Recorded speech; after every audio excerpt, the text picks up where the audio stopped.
He left his home in Haiti. He went from Haiti to the Dominican Republic, where he found a job and he worked for between 4 and 5 years to save enough money to buy a ticket to fly to Chile. And so finally got to Chile after 4 to 5 years of working in Dominican Republic. And he did the same thing there, working about, I think he said another 5 years, doing odd jobs and just walking through Chile. And from there, he went through Peru to Colombia, where he ran into trouble with gangs, and I'm assuming it's another cartel there, where he was kidnapped and robbed. He was beaten, and he was held there several months, recovering from his wounds. And one night in a severe storm, some encounters with wild animals, and he actually was attacked and bitten several times by some sort of cat. And he walked through villages and had to hide from certain people. Some of them were more cannibal-like, he said. And then he was almost through, and it was getting to the end of the day. He was tired, and he walked right into quicksand and got stuck. And he was there almost the whole night, he said. And finally in the morning, people, local farmers, I guess, heard him calling for help, and they came and they got him out, and they, helped him for a few days to rest. And then he started the rest of his journey on and through Nicaragua, Honduras, Guatemala, and got to the Guatemalan-Mexican border. He was held there in jails or whatever it was for over a year before he finally was allowed to the border. Afternoon, he comes walking into us at the bus station with the other men who were released. And it was hard to convince him to take anything. And finally, the only thing he asked for was a T-shirt and a pair of shoelaces. And we, of course, got him that. I had to convince him that it was okay to take a backpack. And he was very grateful when pizza came, so he had something to eat. But he was just the kindest, almost gentlest man for what he went through. Artist, I never thought that my career was going to lead me into a situation of offering art to underrepresented communities and helping them work through their troubles and their traumas, and allowing them to find ways to express themselves in a positive way, just have a release of worry of what the future holds. I would see a young child that looks very young, who is actually just turning 18.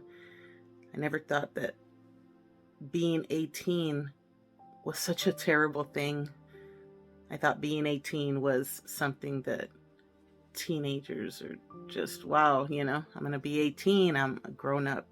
For an asylum seeker, being 18 opens a whole other world of chaos. A memorable encounter I had with one of the refugees in the camp. This happened on December 10th, 2019.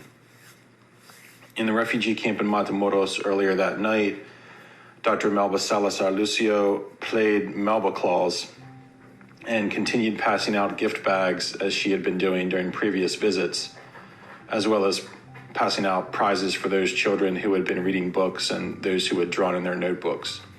And the children and parents were very grateful. While I was helping Melba, this girl wearing a Barcelona soccer jersey came up. And while Melba was handing out prizes, I told this girl in my terrible Spanish that I liked her shirt and that I liked Barcelona's team, and especially Lionel Messi when he was still with them. And the little girl smiled. A little later, when I took her picture with her friend, the girl asked me a question that I didn't understand at first. Then I realized she was asking me if I wanted her shirt. She said that she had two. I immediately told her that I didn't want her shirt, only that I liked it, and I thanked her for her generosity. This young girl was maybe about 10 years old, who had very, very few material possessions and who was living in a tent at the time, literally offered me the shirt off her back. Station with Angry Tias y Abuelas. I was talking to a couple of women and they were showing me some shoes that they had gotten from the Catholic Charity Center across the street, where they could sometimes get new clothes for their journeys to their sponsors. And in showing me the shoes that she had gotten from there, the woman mentioned what poor condition her feet were in from the days and days and days of walking, and how raw her feet were. And she was wearing shoes that were somewhat open. They were some sort of sandal, and you could see her feet and how much they must be hurting her. Another story that stays with me, another interaction that stays with me, a refugee camp in Matamoros. One day we were there with our group for Escuelita. One of the young teenage girls and asked if I knew anybody who could adopt her. And I couldn't quite believe that I was hearing her correctly. So I did get one of our coordinators who is fluent in Spanish to speak with her. And he said that she had asked him as if he could adopt her.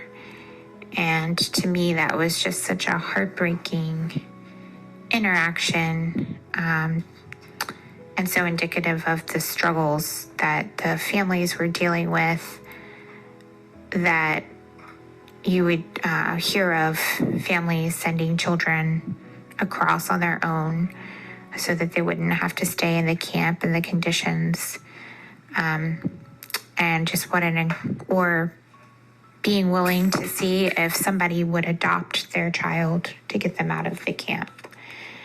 I did meet with a patient today who was just so depressed and so sad and so helpless, and her husband had been murdered in their home state. I guess I can share, but in their home state in Mexico of Guerrero. And she actually took it upon herself to show me the photograph of him, like his deceased body in the truck, which sometimes patients feel, just the need to do, because it's a lot of suffering to just hold and contain on their own. I think that he had gone missing, and then his body, turned up. And I don't think anything was done with that, but they had left. They made the decision to leave. Hi, my name is Kanda. This gentleman, who came from Cuba, talked about his long journey and how when he arrived here, he was very skinny, very malnutrition, was pretty much just a bag of bones. And as you can see him in the photo now, this was 3 months after he arrived at the border, and Team Bronzeville had been feeding him 3 meals a day.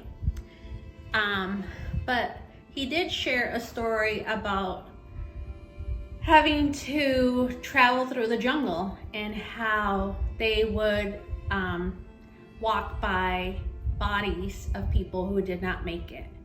And he also talked about how as people walked by these dead bodies, they would sometimes take their clothing or their backpacks or whatever they could use. So it was very unfortunate, but it was just survival. And I noticed this young mother with a little girl, and she looked lost. She looked afraid. She looked, like she didn't know what to do. Her bus, I went up to her, I introduced myself, and I said, we're with Team Brownsville. We help asylum seekers, when does your bus leave? And her bus wouldn't leave for another 4 hours till that evening. So, you know, she hadn't eaten all day and she hadn't bathed in 3 days, she told me. So, you know, I told her that, you know, what we did. And I told her my wife's at home. I'm going to call her. If you would like, if you trust me, you can get in my car and I'll take you to my house for dinner. And my wife will let you, you know, bathe in the house and we'll get you some new clothes. And she trusted me, and she had a little girl. The little girl was very assertive. I mean, the little girl, I remember she was very strong. She would tell her mom, that was pregnant, by the way. She was about 6 months pregnant, more or less. Mom, you gotta be strong. Don't be crying. But she shared that she had been separated from her husband and her son. They put the males in one cage or one holding area, and then the females in another. And they had not released her husband and her son yet. Families were being separated, and it was just a very harsh treatment for them. It was very difficult. She also shared the difficulty in her trip through Mexico. Very hard. She relied on the generosity of people along the way in different cities, and mostly poor people that shared their food and their homes and water and everything else. And that was the only way she was able to make it. You know, those 3-4 hours that she was with us, that's the kind of work that Team Brownsville does all the time. I crossed during my lunch hour. I had a beach wagon, and generally whenever I had the beach wagon crossing from Matamoros to Brownsville, I had books in it. I had new books for the library, for the escuelita, and the children all came running whenever they would see me getting close to the camp. At the time, we had a couple of thousand people living at the camp in Matamoros, and so I'm crossing the sidewalk, moving on to the area where the camp is located. And generally when the students would see me and they would see that I had a wagon, they knew that I had school supplies and books. And so this time I did not have books with me. I did have about 50 pounds of black beans and rice. The children would run over to me and because they wanted to dibs on which were the new books I was bringing. And there was a little girl, I would say she was about 4 or 5 years, 5 at the max. And she was very upset. She had a look on her face like, ¿por qué no trajo libros?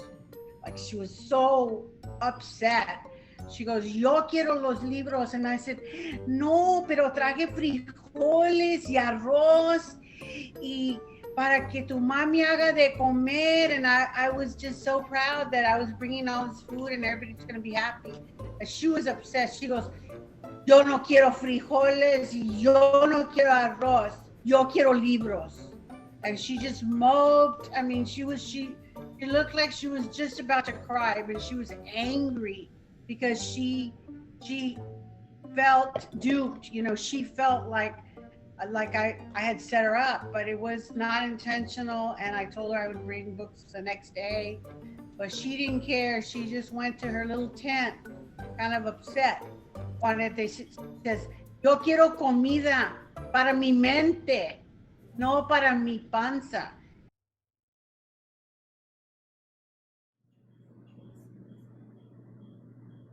¿Hello? Ok. Ok, vamos así. Entonces, cuéntanos un poquito, o si quieres leer lo que escribiste, o nada más así, varias partes, así como veniste y cómo fue todo.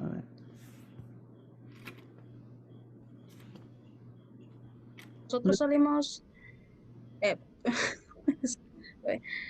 nosotros salimos el 20 julio, junio, de El Salvador en la mañana. Cruzamos montañas, lagos, ciudades. eh, Eso fue el primer viaje. Fue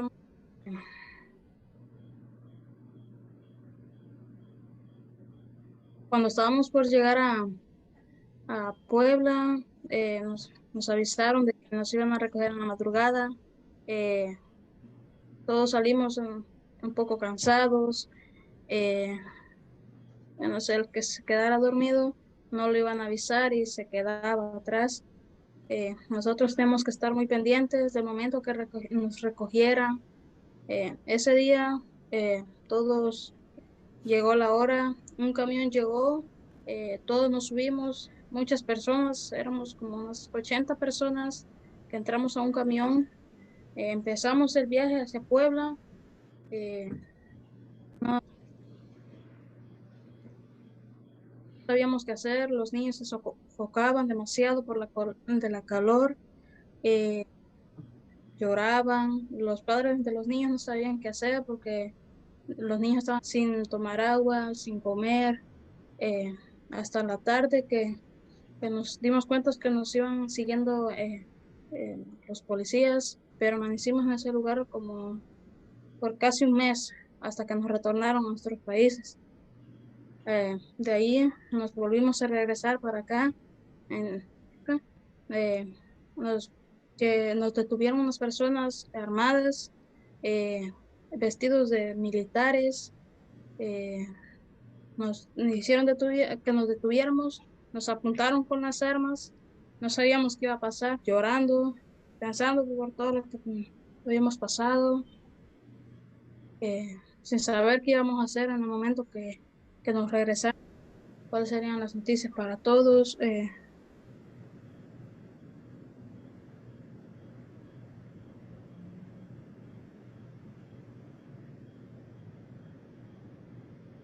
No, sin imaginar qué es lo que pasaría.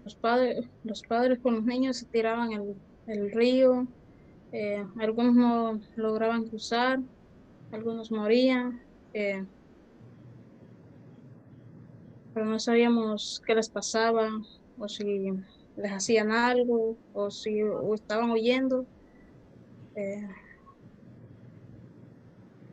menos sin saber qué iba a pasar.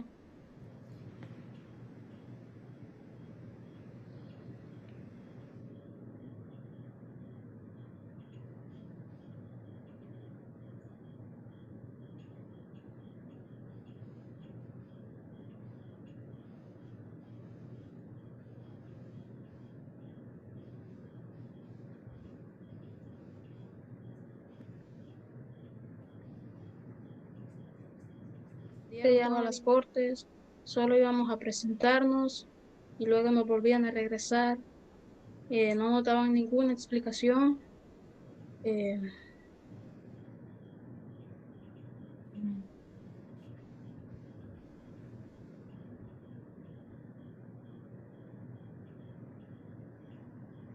Wow, Wendy, fueron muchas cosas que experimentaste, ¿verdad? Em,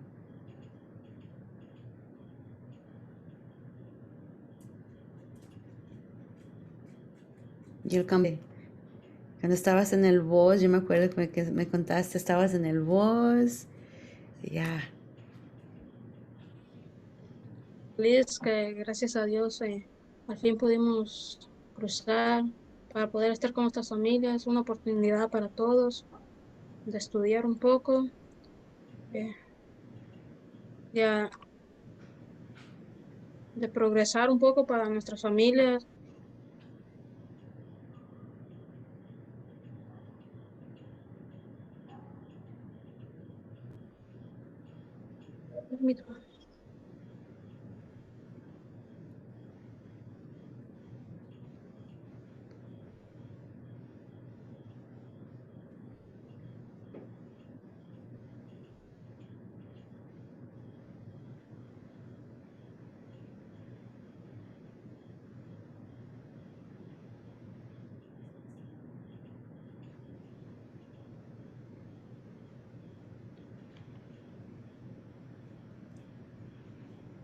Ahorita no se me ocurre nada, la verdad. Ok, Fueron muchas cosas que hacer. no, era nada más un pedacito, nada más para...